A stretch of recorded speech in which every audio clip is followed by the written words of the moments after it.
You know, thinking about our goals and expectations for this year, it's hard not to think about where we left off last year.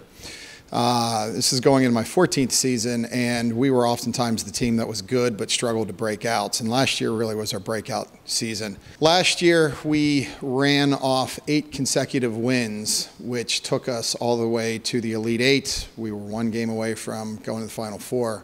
Within that run, we averaged 2 goals a game, and scored the most goals for a Centennial team in the NCAA tournament. Last year we had 13 shutouts on a 17-win year, and just broke out and finally felt like we could win the big game. This year, goals for us, you know, it's hard for us to look beyond our first 2 games, as we are playing 2 of the better programs in the country.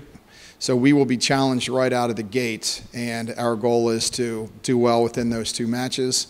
We always talk a lot about Pool C bursts. We talk about our total body of work, not just how we do in the Centennial.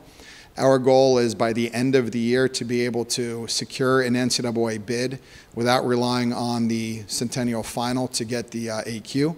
And so these early games are very, very critical for the body of work for securing that Pool C bid. We tasted what it was like last year to win a Centennial championship.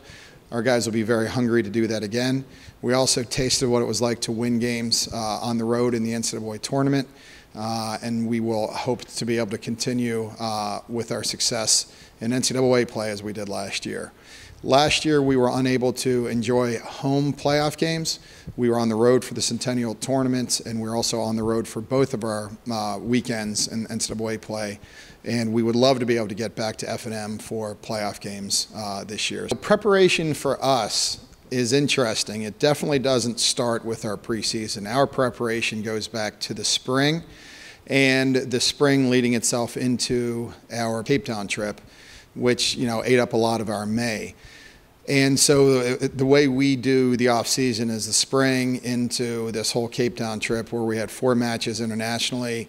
And that was a really, really exciting time to get our guys to continue to gel going off of, off of the end of the year last year.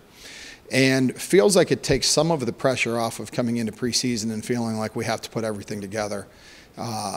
So this preseason has gone exceptionally well. Our guys are very fit. We felt our team was fit last year, and we've exceeded our fitness testing. We run a beep test, and we exceeded it on average, we exceeded it by 3 levels, which is pretty significant for us. So the guys are extremely fit. It is hard to even talk about our key returners without just a massive focus on our senior class. Within the senior class, we've got 8 seniors, and within them we have 2 captains, Chris Scott and Dave Rosenfeld. They are both exceptional, both all-conference players last year. Dave ended up going on to be an All-American. He also was the Conference Player of the Year. But both of them served as our captains last year. Dave actually served as a captain as a sophomore. In my coaching career, Dave has been the only player that has been a sophomore captain. And it is shocking what it is like, how great it is to have a preseason with the kind of leadership that we've got with these guys. Things just are easy for me. All the trains run on time. The seniors just kind of tell the freshmen what to do. The freshmen just kind of understand and believe that the guys that are older than them, that are committed, know a path to success and try to follow that. Dave is an exceptional player. As I think about the Conference Players of the Year that have come through, particularly the juniors that are coming into their senior year, oftentimes they were selected because they were exceptional on the ball, or they were great at scoring goals. In many cases for Dave, I think Dave's greatest strength is his leadership.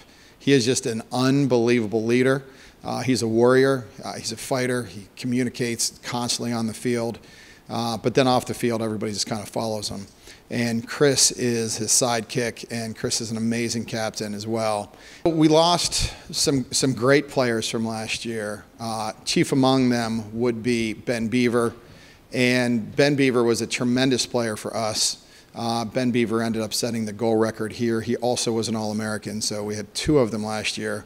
So anytime you lose an All-American, it's scary. So we feel that quality programs have quality players, and you're always going to have good players that are going to be leaving you. And even though we lose some great players, for us to be coming in with this massive group of seniors, with the group of seniors that most of them started as freshmen and have a ton of games under their belt, we just feel that we're going to be in great shape. But people are definitely going to have to step up to replace Ben and the rest of that class. Our freshmen this year are great. We have 11 freshmen that are here. We are ecstatic about the group. They come from all over America. It's the most kind of diverse group that we have geographically. I think we have 7 different states represented for this class. And they're a very, very talented group. It is, without question, a difficult group for them to be able to break into. I would expect 3 or 4 of them will probably impact us immediately. I would expect one. I expect that we will probably have one of that group that will start. We could have as many as 2 of those that will start, which will be exciting. So we have a great schedule. It is from the onset at F&M. We just feel that we play the best teams that we possibly can play. So, you know, with opening up with Rutgers, Camden, and with York, I don't know if everybody would want to schedule that hard, particularly that early. And that's just something that we've done. We've scheduled Oneonta after they went to the Final Four. And we just feel that we want to find the best teams that we possibly can play. We want to provide that kind of experience for our guys. And so we try to play great non-conference games. But our conference, the Centennial, is just fantastic.